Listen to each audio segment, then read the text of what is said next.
Capítulo 9. Em ação. Gostaria de poder dizer que adquirir riqueza foi fácil, mas não foi. Para responder à pergunta, como começo? Apresento o processo pelo qual passei dia a dia. É realmente fácil encontrar bons negócios, garanto isso.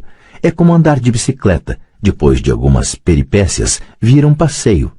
Mas quando se trata de dinheiro, a determinação para ultrapassar a fase das peripécias é uma decisão pessoal. Descobrir negócios únicos na vida de milhões de dólares exige que convoquemos nosso gênio financeiro. Acredito que em cada um de nós reside um gênio financeiro.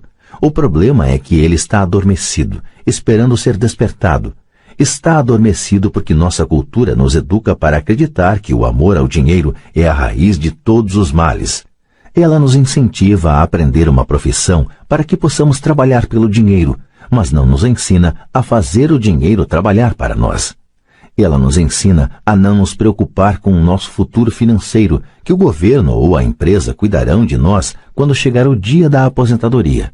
Contudo, são nossos filhos formados no mesmo sistema de ensino que acabarão pagando por ela. A mensagem é trabalhar arduamente, ganhar e gastar o dinheiro, e quando ele faltar, sempre poderemos tomar emprestado.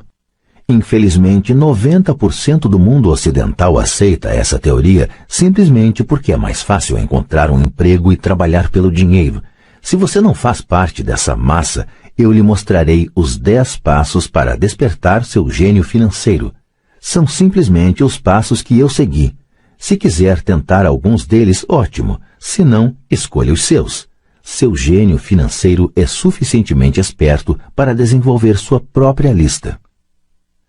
Falando no Peru com um garimpeiro de 45 anos, eu lhe perguntei por que ele tinha tanta confiança em encontrar uma mina de ouro. Ele respondeu: há ouro em todo lugar. A maioria das pessoas não está treinada para vê-lo. E eu diria que isso é verdade.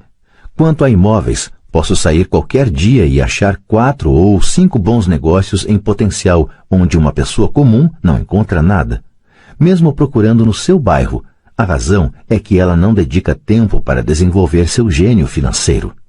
Os 10 passos a seguir são um processo que pode ajudá-lo a desenvolver os poderes que Deus lhe deu. Poderes que só você pode controlar. 1. Preciso de uma razão maior do que a realidade. O poder do espírito. Se você perguntar à maioria das pessoas se elas desejariam ser ricas ou financeiramente independentes, elas responderão sim. Mas então caem na realidade. A estrada parece demasiadamente longa, com muitas montanhas a escalar. É mais fácil trabalhar pelo dinheiro e colocar o que sobra nas mãos do corretor. Certa vez conheci uma jovem que sonhava participar da equipe olímpica de natação dos Estados Unidos. Ela acordava todos os dias às 4 horas para treinar durante 3 horas antes de ir à faculdade. Ela não ia a festas com os amigos nas noites de sábado. Ela tinha que estudar para obter notas altas como todo mundo. Quando lhe perguntei o que a levava a essa ambição e a esse sacrifício sobre-humano, ela simplesmente respondeu: faço isso por mim mesma e pelas pessoas que amo. É o amor que me leva a superar obstáculos e sacrifícios. Uma razão ou um propósito é uma combinação de alguns quero e alguns não quero. Quando as pessoas me perguntam qual a razão que me levou a querer ser rico, digo que foi a combinação profunda e emocional dos quero e não quero. Listarei alguns. Primeiro, os não quero, pois são eles que criam os quero. Não quero trabalhar a vida inteira. Não quero o que meus pais aspiravam para mim, que era segurança no emprego e uma casa no subúrbio. Não quero ser um empregado. Odiava quando meu pai não assistia a meus jogos de futebol porque estava ocupado com sua carreira. Odiava ver meu pai trabalhando arduamente e o governo levando boa parte do que ele tinha obtido quando morreu. Ele não pôde nem mesmo deixar para os filhos aquilo pelo qual tinha trabalhado tanto. Os ricos não fazem isso. Eles trabalham arduamente e deixam um legado para seus filhos. Agora os quero. Quero ser livre para viajar por todo o mundo e viver o estilo de vida que gosto. Quero fazer isso ainda jovem. Quero ser simplesmente livre. Quero controlar meu tempo e minha vida. Quero que o dinheiro trabalhe para mim. Essas são minhas razões emocionais profundas. Quais são as suas? Se elas não forem suficientemente fortes, então a realidade da estrada à frente pode ser maior do que suas razões. Perdi dinheiro e tive vários fracassos, mas foram essas razões emocionais que me mantiveram de pé e me fizeram prosseguir. Queria ser livre por volta dos 40 anos, mas precisei esperar até os 47 com muitas experiências de aprendizado ao longo do caminho. Como disse, gostaria de dizer que foi fácil, mas não foi, mas também não foi duro. Sem uma forte razão ou propósito, aí sim, qualquer coisa na vida é dura. Se você não tiver um forte motivo, não faz sentido continuar ouvindo, parecerá trabalho demais. 2. Escolho todos os dias. O poder da escolha, esta é a principal razão pela qual as pessoas querem viver em um país livre. Queremos o poder de escolha. Financeiramente, com cada dólar que temos em nossas mãos, temos o poder de escolher nosso futuro de ricos, pobres ou classe média. Nossos hábitos de despesa refletem quem somos nós. As pessoas pobres têm simplesmente maus hábitos de despesa. Uma vantagem que eu tive em criança foi a de que gostava de jogar banco imobiliário constantemente. Ninguém me disse que banco imobiliário era só para crianças, de modo que continuei jogando adulto. Também tinha pai rico que me mostrou a diferença entre um ativo e um passivo. Sendo assim, há muito tempo, quando ainda era garoto, escolhi ser rico e sabia que tudo o que eu tinha a fazer era adquirir ativos reais. Meu melhor amigo Mike tinha uma coluna de ativos que lhe fora dada, mas ele teve que optar por aprender a mantê-la. Muitas famílias ricas perdem os ativos na geração seguinte simplesmente porque não havia ninguém treinado para ser um bom guardião dos ativos. Muitas pessoas optam por não ser ricas. Para 90% da população, ser rico é confusão demais. Então inventam de dizer coisas como não estou interessado em dinheiro, nunca serei rico, não preciso me preocupar, ainda sou jovem, quando tiver algum dinheiro vou pensar sobre meu futuro, ou meu marido, mulher, cuida das finanças. O problema dessas afirmações é que elas roubam das pessoas que pensam assim duas coisas. Uma, tempo, que é nosso ativo mais precioso, e 2, o aprendizado. Só porque você não tem dinheiro, isso não é desculpa para não aprender. Mas é uma escolha que fazemos a cada dia, a escolha do que fazer com o nosso tempo, com o nosso dinheiro e com o que pomos em nossa cabeça. É o poder da escolha. Todos nós temos escolha. Escolhi ser rico e faço essa opção a cada dia. Invista primeiro na instrução. Na verdade, o único ativo real que você possui é sua mente, o instrumento mais importante que dominamos. Como disse, cada um de nós pode escolher o que põe em sua mente uma vez alcançada a idade suficiente. Você pode ficar assistindo a MTV o dia inteiro, ou ler revistas de golfe, ou fazer um curso de cerâmica ou um curso de planejamento financeiro. Você escolhe. A maioria das pessoas simplesmente compra investimentos em lugar de aprender a investir. Uma de minhas amigas, uma mulher rica, teve recentemente seu apartamento roubado. Os ladrões levaram um aparelho de televisão e o videocassete e deixaram todos os seus livros. Nós todos temos essa escolha. Novamente, 90% da população compra aparelhos de televisão e somente uns 10% compram livros de negócios ou fitas sobre investimentos. Então, o que é que eu faço? Vou aos seminários. Gosto quando eles duram pelo menos 2 dias, porque gosto de me aprofundar em um tema. Em 1973, estava assistindo à televisão e vi o anúncio de um seminário de 3 dias sobre como comprar imóveis sem precisar dar entrada. Gastei $385 e o curso me permitiu ganhar pelo menos $2 milhões, talvez mais. Porém, mais importante, me comprou vida. Não preciso trabalhar pelo resto da vida por causa daquele curso. Faço pelo menos 2 desses seminários por ano. Adoro fitas de áudio. A razão. Posso voltar para trás rápido. Estava ouvindo uma fita de Peter Lynch e ele disse algo de que discordei completamente. Em vez de me mostrar arrogante e crítico, simplesmente apertei o botão de retrocesso e ouvi aquele trecho da fita umas 20 vezes. Talvez até mais. De repente, mantendo minha mente aberta, entendi por que ele estava falando aquilo. Foi como uma mágica. Senti como se tivesse uma janela para a mente de um dos maiores investidores do nosso tempo.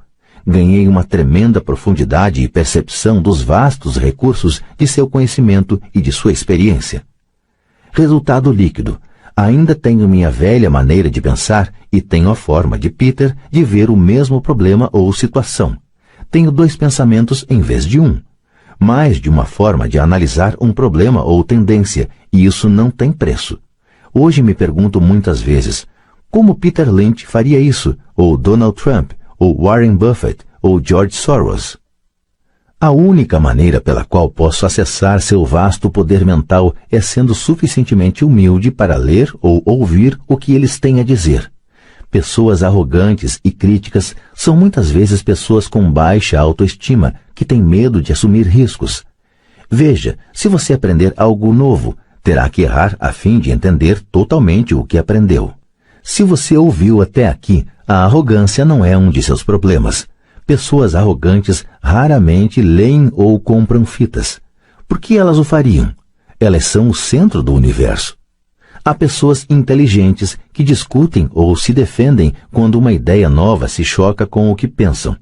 Neste caso, sua assim chamada inteligência, combinada com a arrogância, se torna ignorância. Cada um de nós conhece alguém muito instruído ou que se acredita esperto, mas cujo balanço mostra outra coisa. Uma pessoa verdadeiramente inteligente saúda as novas ideias, porque novas ideias podem aumentar a sinergia de outras ideias acumuladas. Ouvir é mais importante do que falar. Se isso não fosse verdade, Deus não teria nos dado 2 ouvidos e apenas uma boca. Gente demais pensa com a boca, em vez de ouvir para assimilar novas ideias e possibilidades. Discute-se em lugar de se perguntar. Penso em minha riqueza a longo prazo. Não sou partidário da mentalidade do fique rico depressa, de muitos compradores de bilhetes de loteria ou frequentadores de cassinos. Posso comprar e vender ações, mas sempre compro instrução. Se você quer pilotar um avião, aconselho a tomar aulas antes. Sempre fico chocado com gente que compra ações ou imóveis, mas nunca investe em seu maior ativo, sua mente. O fato de ter comprado 1 ou 2 imóveis não o torna um especialista em imóveis. 3. Escolha os amigos com cuidado. O poder da associação. Em primeiro lugar, não escolho meus amigos levando em conta suas demonstrações financeiras. Tenho amigos que fizeram, de fato, voto de pobreza, bem como amigos que ganham milhões todo ano. O importante é que aprendo com todos eles e faço um esforço consciente para isso. Admito que há pessoas que procurei porque têm dinheiro, mas eu não estava atrás de seu dinheiro, queria seu conhecimento. Em alguns casos, essas pessoas de vastas posses se tornaram amigos queridos, mas nem todos. Há uma diferença que gostaria de destacar. Observei que meus amigos ricos falam de dinheiro, e não estou querendo dizer que se gabem. Eles se interessam pelo assunto. Já os amigos que sei estarem em dificuldades financeiras não gostam de falar de dinheiro, negócios ou investimentos. Muitas vezes pensam que isso não é educado ou que é anti-intelectual. Ou seja, também aprendo com os amigos que têm dificuldades financeiras, descubro o que não fazer. Tenho vários amigos que obtiveram mais de $1 bilhão durante suas breves vidas. 3 deles observam o mesmo fenômeno. Seus amigos que não têm dinheiro nunca lhes perguntaram como eles o conseguiram, mas eles pedem 2 coisas, dinheiro emprestado ou um emprego. Advertência. Não ouça as pessoas pobres ou apavoradas. Tenho amigos assim e gosto muito deles, mas são pessimistas na vida. Quando se trata de dinheiro, especialmente em investimentos, o céu está sempre caindo. Eles sempre sabem por que as coisas não funcionam.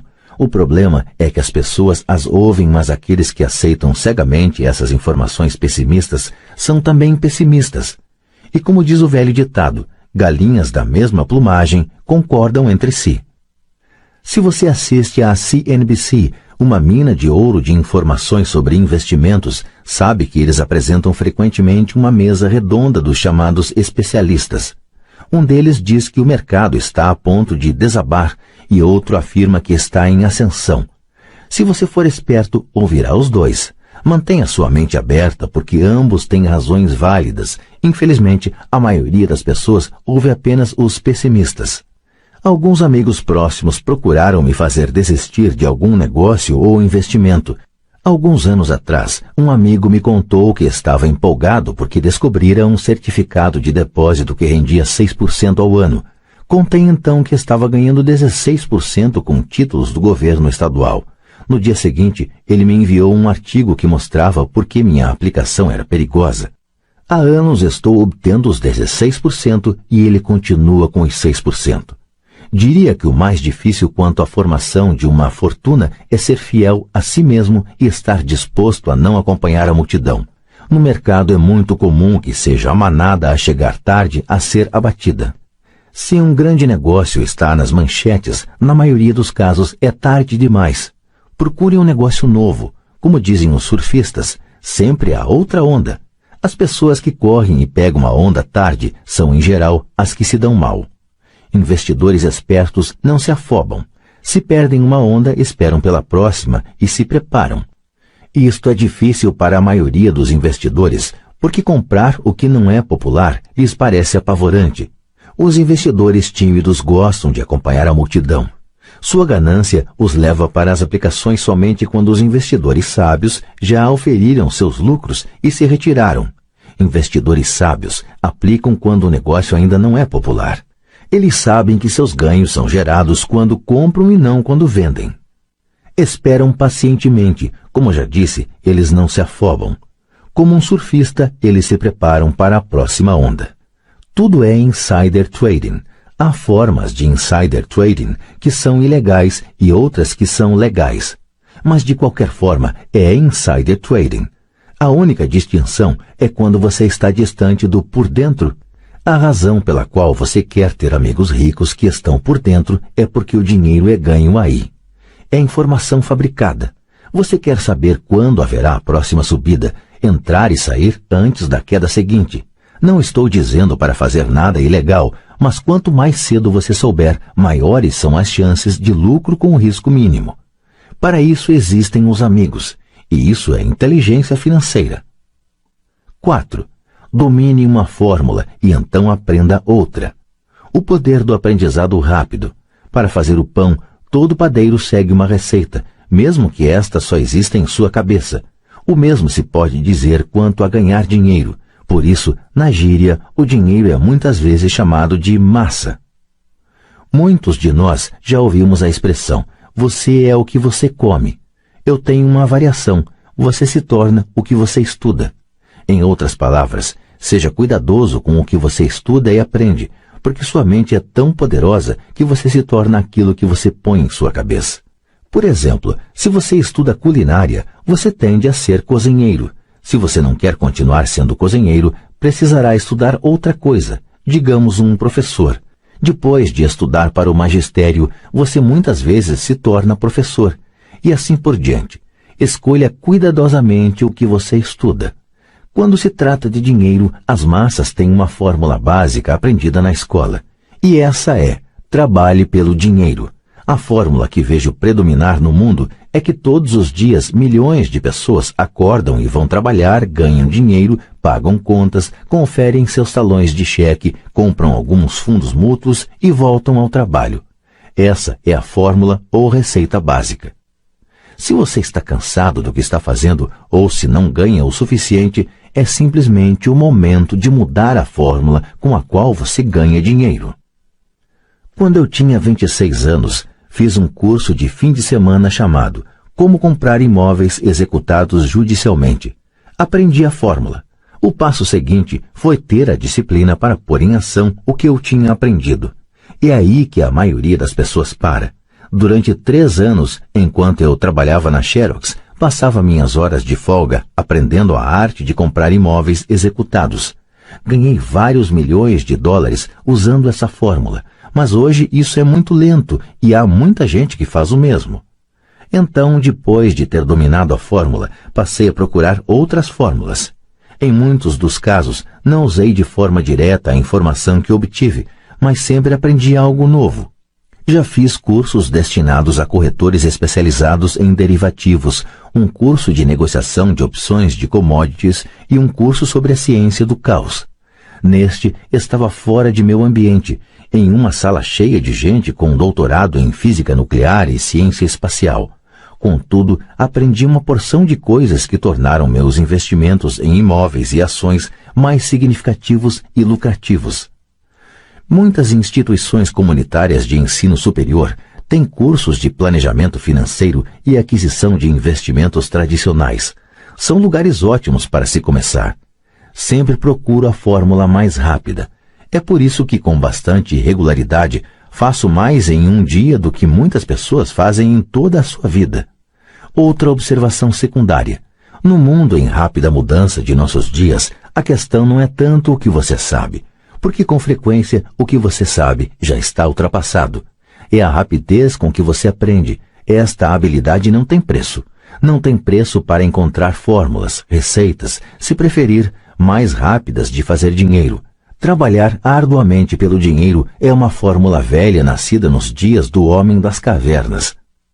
5. Pague a si mesmo primeiro. O poder da autodisciplina. Se você não pode se controlar, não tente ficar rico. Talvez fosse bom entrar para a marinha ou alguma ordem religiosa para aprender a se controlar. É a falta de autodisciplina que leva à falência muitos ganhadores de loteria pouco depois de eles terem ganhado milhões.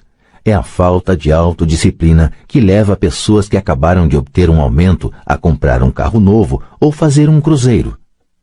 É difícil dizer qual dos 10 passos é o mais importante, mas de todos este é possivelmente o mais difícil de dominar, se não for parte de sua personalidade.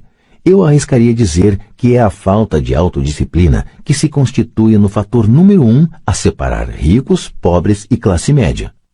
Dito de forma simples, pessoas que têm baixo autoestima e reduzida tolerância à pressão financeira não poderão nunca, e quero dizer isso mesmo, nunca ser ricas. Como já disse, uma lição aprendida com o pai rico foi que o mundo vai bater em você. O mundo bate nas pessoas não porque as outras pessoas sejam ruins, mas porque os indivíduos não têm controle interno e disciplina. Quem não tem força interior muitas vezes se torna vítima daqueles que têm autodisciplina. Nos cursos para empreendedores onde leciono, lembro constantemente aos participantes que não devem focar seu produto, serviço ou atividade, mas o desenvolvimento de habilidades de gestão. As 3 habilidades de gestão mais importantes para se iniciar um negócio próprio são: 1. Gestão do fluxo de caixa. 2. Gestão de pessoal. 3. Gestão pessoal do tempo. Diria que essas habilidades de gestão se aplicam a qualquer coisa, não apenas a empreendedores. As 3 têm importância para a forma como você vive sua vida como indivíduo ou como parte de uma família, um negócio, uma organização de caridade, uma cidade ou uma nação. Cada uma dessas habilidades é realçada pelo domínio da autodisciplina. Levo a sério o dito: pague-se a si próprio em primeiro lugar. The Richest Man in Babylon, de George Clason. É onde encontrei a expressão pague-se a si próprio em primeiro lugar. O livro vendeu milhões de exemplares, mas embora milhões de pessoas repitam livremente essa afirmação poderosa, poucas seguem o conselho. Como disse, a alfabetização financeira nos permite ler os números e estes contam a história. Vendo a demonstração de renda e o balanço de uma pessoa, posso ver facilmente se a pessoa que diz pague-se a si próprio em primeiro lugar está praticando o que prega. Comparemos então as demonstrações financeiras de pessoas que pagam a si mesmo em primeiro lugar e as que não as fazem. Repito, tem a ver com o entendimento do fluxo de caixa que conta a história. Se você pode realmente começar a compreender o poder do fluxo de caixa, perceberá rapidamente o que há de errado com o exemplo a seguir. Ou seja, porque 90% das pessoas trabalham arduamente durante toda a vida e precisam de apoio do governo, à Seguridade Social, quando não podem mais trabalhar. Está vendo? O exemplo anterior reflete as ações de uma pessoa que opta por pagar a si mesma em primeiro lugar. Todo mês, ela destina dinheiro para sua coluna de ativos antes de pagar as despesas mensais. Embora milhões de pessoas tenham lido o livro de Classen e entendido a expressão pague-se a si próprio em primeiro lugar, na verdade elas o fazem em último lugar. Agora posso ouvir as reclamações daqueles que acreditam sinceramente em pagar as contas primeiro. E posso ouvir todas as pessoas responsáveis que pagam suas contas em dia. Não estou falando para ser irresponsável e deixar de pagar as contas. Digo apenas o que está no livro, e isso é, pague a si mesmo em primeiro lugar. Minha mulher e eu temos tido muitos guarda-livros, contadores e gerentes de banco que têm problemas com esta forma de considerar o pague a si próprio em primeiro lugar. A razão é que estes profissionais fazem de fato o mesmo que as massas, que é se pagar em último lugar. Eles pagam a todos os demais primeiro. Em certos meses, quando por qualquer razão o fluxo de caixa é bem menor do que minhas contas, eu pago a mim mesmo em primeiro lugar. Meu contador gritou em pânico: eles vão pegar o senhor? A Receita vai colocar o senhor na cadeia. O senhor vai acabar com sua capacidade de tomar crédito. Vão cortar a eletricidade. Ainda assim, pago a mim mesmo em primeiro lugar. Por quê? Perguntará você. Porque esse é todo o sentido da história de The Richest Man in Babylon. O poder da autodisciplina e o poder da força interior. Garra, num linguajar mais popular.